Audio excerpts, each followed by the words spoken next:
1980వ సంవత్సరంలో నా సైకిల్కు పంచర్ పడినది. ఒకసారి టైర్ మార్చవలసి వచ్చినది. అదొక సైకిల్స్ ఎక్కువగా ఉపయోగించే కాలం. సైకిల్స్ను రిపేర్ చేసే షుకూర్ భాయ్ నాకు పరిచయం అయ్యాడు. చిన్న బంకులో సైకిల్ రిపేర్ సామాన్లు పెట్టుకొని వినుకొండలో ఫేమస్ సైకిల్ మేస్త్రిగా పేరు పొందిన షుకూర్ భాయ్ 2001లో నా ఇద్దరు కుమారులు సైకిల్స్ రిపేర్స్ కూడా ఆయనే చేసేవాడు.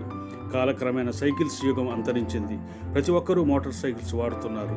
అయితే షుకూర్ భాయ్ ఇప్పటికీ పేదల సైకిల్స్కు, రిక్షాలకు రిపేర్స్ చేస్తూ జీవనం కొనసాగిస్తూ ఉన్నాడు.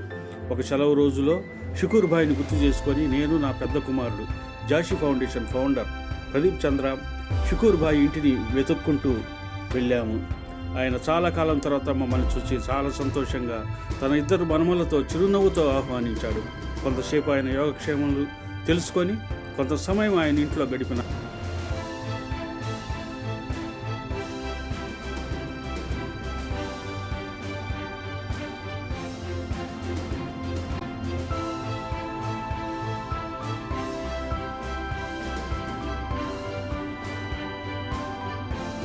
నూతన వస్త్రముల కుటుంబంకు బహుకరించి అప్పుడప్పుడు జాషి ఫౌండేషన్ వారిని కలవమని చెప్పాము. మాతో గడిపిన ఆ సమయంలో షుకూర్ భాయ్ చాలా సంతోషంగా ఉన్నాడు. జీవితం చాలా చిన్నది. మనం సంతోషంగా ఉండటమే కాదు, ఇతరులను కూడా సంతోషంగా ఉంచాలి. నమస్తే, మీ జాషి ఫౌండేషన్.